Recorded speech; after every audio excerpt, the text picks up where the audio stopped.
Hi, I'm John Samia. On March 31st, Shrewsbury and Westboro voters have a very important decision to make.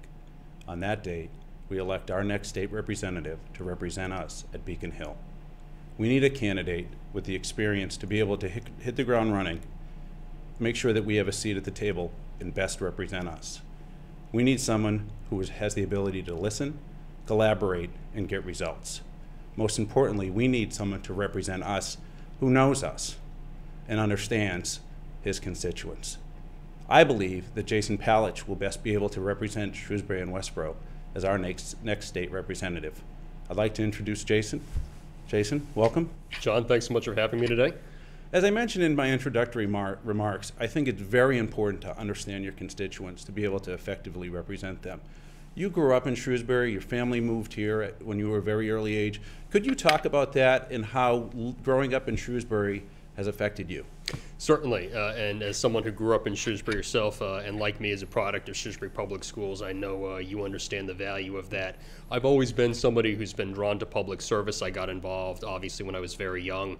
But as much as I've wanted to give back to Shrewsbury as a community that has given me so much, I really credit growing up in Shrewsbury and that experience with instilling in me the values of giving back to my community. You know, my parents chose to move to Shrewsbury when I was 18 months old. Neither of whom were from here originally. My father's from upstate New York, my mother's from Worcester, and they chose, when my sister and I were infants, they chose to live in Shrewsbury for the same reason that so many families choose communities like Shrewsbury and Westboro. Obviously, excellent quality public schools, an affordable cost of living, but also the character of those communities. And I was really blessed to grow up in Shrewsbury and to be a product of Shrewsbury Public Schools K through 12. Not only did I get a wonderful curricular education that prepared me very well for college and the workforce, but I learned in Shrewsbury Public Schools and just in growing up in Shrewsbury things like good citizenship, volunteerism, giving back to the community, working with diverse populations, working as a team, values that really drove me to give back to the community. I was inspired to get involved when I was very young, started getting involved with education-related efforts when I was about 14 or 15 years old. I've been a town meeting member from Precinct 9 since I was 19. No longer living at home, of course, moved about 90 seconds down the road, but still proud to represent the folks of Precinct 9 as a town meeting member. So I know as a almost lifelong resident yourself, I know you understand the value of that, but I really feel that as much as I have a drive towards public service, towards giving back to the community, I really feel like coming from Shrewsbury is a big part of my inspiration for that. Yeah, you definitely represent the best that Shrewsbury has to offer. As you had mentioned, I grew up here as well, and I came back here for the community. We understand the community. Being your vice chair of the school committee right now, you best understand, having gone through the schools, what we offer, why we offer it, and why we're able to do so much more for less. And as you've been such a great fiscal steward, not only as vice chair of the school committee, but also with your subcommittee work, setting the fiscal guidelines, you just know how great of a town it is in coming back and now giving back. So you represent the best of what this town has to offer. I talked a lot about experience and being able to hit the ground running. We know, and we'll talk about this shortly, that Chapter 70 funding, which is very important for our educational program, is on the table. It's up for discussion right now. But we need our state representative to be able to roll up his sleeves and be able to get things done. Can you talk a lot about your experience? Because what really attracts me to you, I've worked with you with you on the school committee. You've been independent-minded. You always look at every issue. You're very informed and make sure that you hear all sides. And that's very important to be able to be an effective leader at the State House. Can you talk about your experience, not only politically, but civically, as well as professional?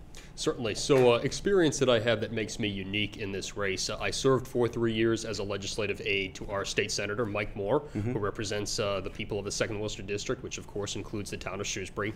Working for Senator Moore as I did for 3 years gave me 3 years worth of firsthand hands-on experience in the legislative process that, again, makes me unique of the candidates in this race.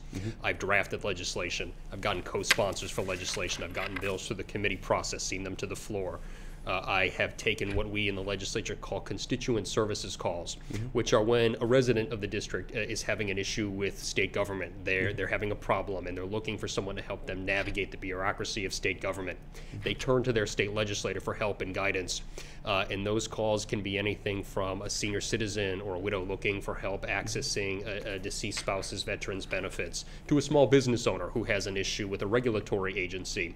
I have that experience working directly for constituents, working on the process. Again, makes me unique in this race. I started as a legislative aide to Senator Moore, finished as his communications director, really ready to hit the ground on day one. But in combination with that, and perhaps more importantly, as a school committee member, I understand the local issues impacting Shrewsbury and Westboro. In addition to being a school committee member, I'm of course a town meeting member, been through multiple budget cycles. Obviously, as we all know, whether we have a student or not in our own family that attends Shrewsbury Public Schools, obviously the school system is the largest municipal expenditure, has a major impact on our budget. You and I are both school committee members. You know, nobody has to tell us about unfunded mandates. Our superintendent, Dr. Sawyer, has a 9-page list of unfunded mandates from the Commonwealth that he and his staff are required to comply with.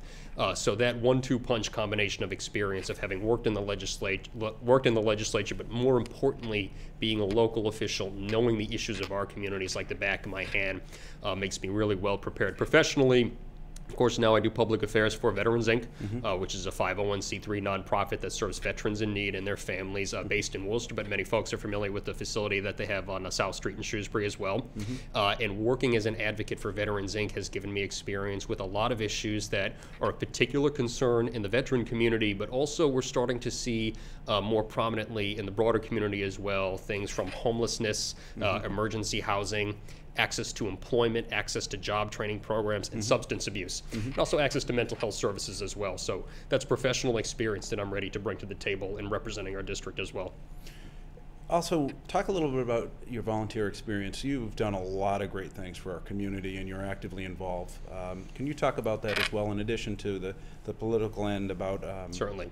Could you talk about that too? So I got involved when I was very young. Obviously some of my volunteer efforts include politically related efforts in Shrewsbury, including related to the library and school funding. I'm proud to be a board member of SEF, the Shrewsbury Education Foundation, which is a wonderful nonprofit organization that provides a competitive grant program for educators in Shrewsbury Public Schools to go above and beyond in providing resources to our students. I'm also proud to be a board member of an organization called Friends of the Worcester Area, RSVP, that's Retired and Senior Volunteer Program, a wonderful program serving, based in Worcester, serving all of Worcester County, that connects retirees and senior citizens with volunteer opportunities that connect with their own background, experience, and skill sets, really maximizes the skills that they are able to bring to the community on a volunteer basis. So that's just some of the things I've done for the community that I hope have made a positive difference. Yeah, they absolutely have.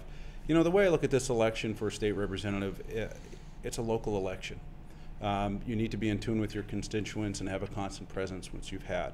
The one thing in terms of what I've seen you do as well is you've been able to transcend politics. It's always about doing the right thing. I view you're very independent. You've methodically and independently come to conclusions. How about that in terms of versus party lines? How have you had experience there? Obviously, a state legislative post being a partisan race, there's a real tendency to focus on party labels, but I'll tell you, having worked for the legislature, which obviously has a large Democratic majority, you know, there are members of the majority party who are not effective, there are members of the minority party who are. Party label has nothing to do with it. Having worked there, I'll tell you, it has to do with how hard you work, how willing you are to listen, how willing you are to work with others, how willing you are to be a strong voice for your district and the views and the values of your constituents. People can smell self-interest really quickly in the legislature. It's about doing the right thing always. You know, my philosophy, I've never asked anybody to vote for me because I'm a Democrat. I want people to vote for me because I'm independent-minded and I'll represent our community. My philosophy is I will work with anybody who has the best interest of our district at heart. I'll stand up to anybody who doesn't. You know, one example of that, when I worked as an aide in Senator Moore's office, one of the first projects we undertook was an effort. Senator Moore, of course, being a Democrat like myself, stood up to now former Governor Patrick when he launched his effort to close the Glavin Center. Senator Moore was a vocal advocate for protecting the residents of that facility, and I was proud to stand with him in that effort. More recently, I publicly spoke out when the Speaker of the House took a successful effort on his part to eliminate his own term limit. I don't think that's the right thing to do. I think the Speaker should have an 8-year term limit, just like the Senate President, just like the Governor, and I was proud to stand up and say that. Being a state representative is about doing the right thing. It's about it being independent-minded. It's not about serving legislative leadership. It's not about serving the governor. It's not about serving your party. It's not about serving political friends and allies. It's about doing the right thing and speaking above all for your constituents, because whoever wins the seat is the voice of Shrewsbury and Westboro in the House of Representatives, not their own voice, not the party's voice. And as you were talking about, I'm not a Democrat. Actually, I'm unenrolled, and I fiscally lean usually to the right. But what you've shown me over the last several years is your ability to work with both sides of the aisle and get things done. You effectively collaborate with others, with elected and appointed officials, and you get the job done. It transcends political lines, and that's very important for voters in Shrewsbury and Westboro to know that you will have an independent voice at Beacon Hill. Now, we talked about Chapter 70 early on, and Chapter 70 funding is very important for both Shrewsbury and Westboro. Shrewsbury gets about $19 million of Chapter 70 funding, but we're maxed out based on the funding formula. Can you talk a little bit about that and what that means for Shrewsbury and Westboro, if that's up for discussion? And you also attended this past weekend a hearing on Chapter 70. Could you talk about that and what that means? Certainly. So for those who don't know, the Chapter 70 formula as a function of Mass General Law is the mechanism by which the state allocates local aid to public education, to K-12 public school districts. And it is my top priority in the legislature to make sure Shrewsbury and Westboro get their fair share of Chapter 70 dollars. And that's an issue, as I mentioned earlier, that's not just an issue that impacts students and parents. That's not just an issue that impacts schools. How much Shrewsbury and Westboro receive in state aid impacts our entire municipal budget. That impacts our property tax rate. That impacts the ability of our two communities to provide services to our residents. It really impacts everybody, whether they have a student in the school system or not. This coming session, for the first time since 1993, the legislature is going to seriously revisit and revise that Chapter 70 formula. A few changes have been made around the edges, as we know, as school committee members over the years, but by and large, the formula has remained unchanged since the major 1993 Education Reform Initiative. And there are some problems with that. You know, first and foremost, in 1993, nobody could have anticipated what it was going to cost us to provide health insurance to our employees. It wasn't necessarily a failure of the formula. It's just nobody in the early 90s could know what situation we'd be facing now. So the foundation budget formula doesn't take into consideration what it really costs us to provide health insurance to our employees. It doesn't reflect the reality of providing transportation to out-of-district placements. So there are some things about the formula that really need to be fixed. But as you and I know as well, there's also a pitfall. We need to make sure we have a voice as a part of this process, a seat at the table, who knows the ins and outs not only of the education issue but also the legislative process, because there are some dangers for Shrewsbury and Westboro as part of this process as well. There's a tendency for folks in other parts of the state to look at Shrewsbury and Westboro and to label us with labels that I don't think necessarily reflect reality. There's a tendency in Boston to label us as wealthy suburbs who maybe don't need additional state aid. And as school committee members, we know that we face many of the same challenges in Shrewsbury and Westboro. We have struggling families in Shrewsbury and Westboro. We have struggling seniors in Shrewsbury and Westboro who have issues with their property tax rate. We have, our schools are required to comply with the same mandates and ever-increasing standards of performance as other districts are. It is really important we have a strong voice as part of this process, because just as there are some advantages to our communities for updating this formula, there's also a pitfall. We want to make sure we get our fair share. And that's a top priority of mine, again, not just for the benefit of Shrewsbury students and parents, but for the financial health of all of our communities. And isn't the risk as well that because Shrewsbury under the current formula does very well, that if they rejigger the formula, it's possible that we could get less? That is entirely true. And you referenced something, you know, the current formula has a baseline, the foundation budget, which communities are required to spend, and also something that they call target local share, which they try to push communities towards spending. And the current formula says Shrewsbury falls below that target local share, yet they hold us harmless anyway. And we need to make sure when the formula is recalculated, we don't lose out. And something you referenced, the hearing that took place this past Saturday, and just the Legislative Commission that has already actually begun its work and will be done this session on this issue is holding regional hearings across the state. They held one in central Massachusetts In Bolton this past week, I attended along with our superintendent of schools, Dr. Joe Sawyer, as well as our chairperson of the school committee, Dr. Dale McGee. And Dr. Sawyer presented testimony on behalf of Shrewsbury, and you heard a lot of similar themes from educational representatives across central Massachusetts. A suggestion that Dr. Sawyer had that I really would like to see as part of the process is the consideration of a dedicated revenue stream for education.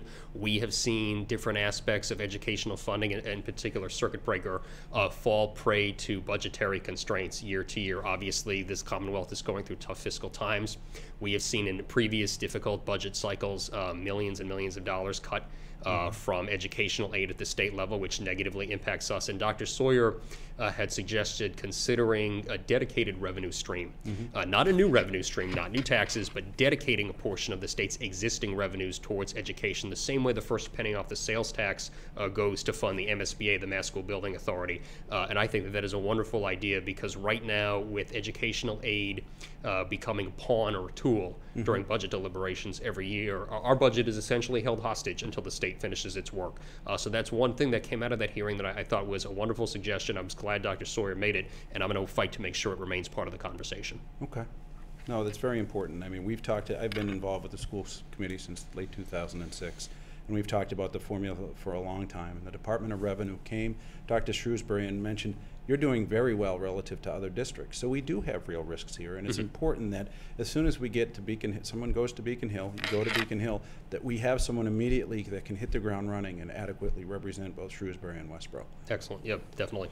Let's go to another issue that's more local. Let's talk about Chapter 40B.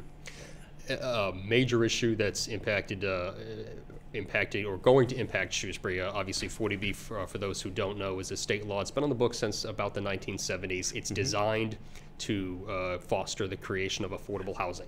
An admirable goal, one that Massachusetts residents, including here in Shrewsbury and Westboro, generally support. We need more affordable housing in Massachusetts. It's one of the biggest impediments we have here in Massachusetts to economic growth. We have good job growth. We have higher incomes, a more educated population, but housing costs in Massachusetts are so astronomical, and it contributes to the higher rate of homelessness we've been experiencing here in Massachusetts. But there are two big problems, as I see it, with the existing 40B law that are really harming communities and not, in my opinion, not creating affordable housing, not serving those families who are struggling financially. The current law basically says that if communities don't have 10% of their housing stock affordable or be fitted to a legal definition of affordable, developers are allowed to propose housing projects that override local zoning laws under the guise of being affordable housing projects. But the problem is, only 20% of the units have to be affordable, or about 20% of the units have to be affordable. In most cases, these are high-end, if not luxury, apartment complexes that have a very small portion of their housing stock actually be devoted to affordability. And I see a couple of problems with this. First and foremost, of the two things that I think need to be fixed about 40B, instead of the system that we have now that essentially tries to punish cities and towns for not having enough affordable housing by allowing private developers to override their local zoning laws, I favor replacing that with a system that instead incentivizes cities and towns to pursue affordable housing. But second, and perhaps more importantly, we need to change what we consider to be affordable. Right now, the definition of affordability is only a determination based on the monthly rent of the unit. But you look at some of the projects that have been proposed in Shrewsbury. Now, we have multiple 40B proposals on the table in Shrewsbury. And what do they have in common? There's no access to public transportation. There are not a lot of employers in the immediate area. In one of the proposals, there's not even access to pedestrian sidewalks. There's not access to grocery stores. There are not access to social services. So if you are a family that might be financially struggling, in need of affordable housing and living in a development such as this, you're dependent on a privately owned vehicle. You're dependent on a job because you're in a situation where you cannot walk to an employer, to a grocery store, or to access social services. And to me, putting a family that's financially struggling in that situation is not helpful to them. And so we need to rethink what we consider affordable housing, because we need to make sure that struggling families have access to the things that they need to help them rebuild their lives, get back on their feet, and not just something that's a windfall for private developers at the expense of our communities. Let's move over real briefly to another area. Let's talk about charter schools. One of the things that's been discussed over the past election, whether or not to lift the cap on charter schools. Shrewsbury is a very high-performing district. We saw a few years ago that we had 144 kids leaving our district to go to charter schools, resulting in a charge of over $1 million to our district.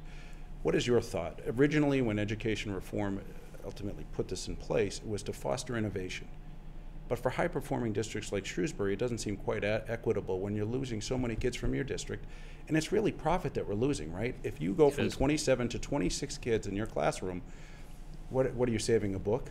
But you're losing over $10,000 per student. What are your thoughts on that and the impact of a district like Shrewsbury and Westboro? It's an important issue, and I am opposed to raising the cap on charter schools. I want to be very clear that there are existing charter programs in the region with which I have no problem that do wonderful things for their students, including AMSA, the Advanced Math and Science Academy. But raising the cap on charter schools is a financial loss for Shrewsbury Public Schools. It's a financial loss for Westboro Public Schools. Right. And as you mentioned, because our public school districts perform so well, it's not improving the quality of education we offer to our students. It's costing us money on the back end. I think outside of our region, it can be seen as a quick fix for some of the problems that impact urban districts. I'm not sure that it is, but that's the goal, and it's something that the new administration has been made very clear they intend to push. And again, I want to be very clear. I have the utmost respect for our new administration. I'm willing to give them the benefit of the doubt. Like I said, on any issue where somebody is acting in the best interest of our district, I'll stand up and be on their side. But this is an issue where the interests of the new administration conflict with the financial interests of Shrewsbury and Westboro Public Schools. I will stand up and say no to that. It will ultimately come to a vote in the legislature, and I will be a no vote. Okay, and that's important too, as we saw with the Fiscal Study Committee, that Shrewsbury's gone from 144. Still, we have over 100 kids leaving our district for charter schools. We do a great job, even with additional funds and the innovation that we've seen in the district with the new math program at Oak and Sherwood. You still have kids leaving the district. It's very hard to compete. And it's not something, as you know, that improves the quality of education. There are things that will always cost money in education. Education is expensive. And there are things where we'll see our costs go up that are necessary to improve the quality of instruction we're able to offer our kids. But what frustrates me about this is when a student leaves to a charter program, that's money out of our pockets, but it's not improving the quality of the education we're able to offer to students in Shrewsbury and Westboro. And the innovation has never come back to us. We've never had that sharing of all this think tanking and innovation that we were talking about. I'm all for competition, but it has to be a level playing field, and that's what it's not. Exactly. Now, you've talked about it very eloquently, very important parts that affect Shrewsbury and Westboro. How does someone become involved in your campaign, and what do the next few weeks look like? What are opportunities to become involved? Well, we've got 4 weeks to go in this campaign. I'm spending my time knocking on doors, talking to voters, having one-on-one conversations. Campaign is in need of volunteers to come out, have those conversations with me, talk to voters one-on-one, but there's lots of tasks that folks can do. I encourage anybody and everybody to visit my website, www.jasonpalitsch.com, where you can learn more about me. You can sign up to get involved. We also have a campaign headquarters open at 276 Boston Turnpike. That's Route 9 eastbound in the same plaza as Papa's Hardware. It's open every day except Monday, noon onward, at 10 a.m. on weekends. We'd love to have folks stop in, just get involved, volunteer. And of course, I'm always willing to hear from folks directly. I can be reached at jasonpalitsch@gmail.com. My private cell, 508-847-1139. I want to have as many one-on-one conversations with voters as I possibly can in the closing weeks of this campaign. Great. Thank you. Thank you for joining us, and get involved and vote for Jason Palitsch on March 31st. Thank you.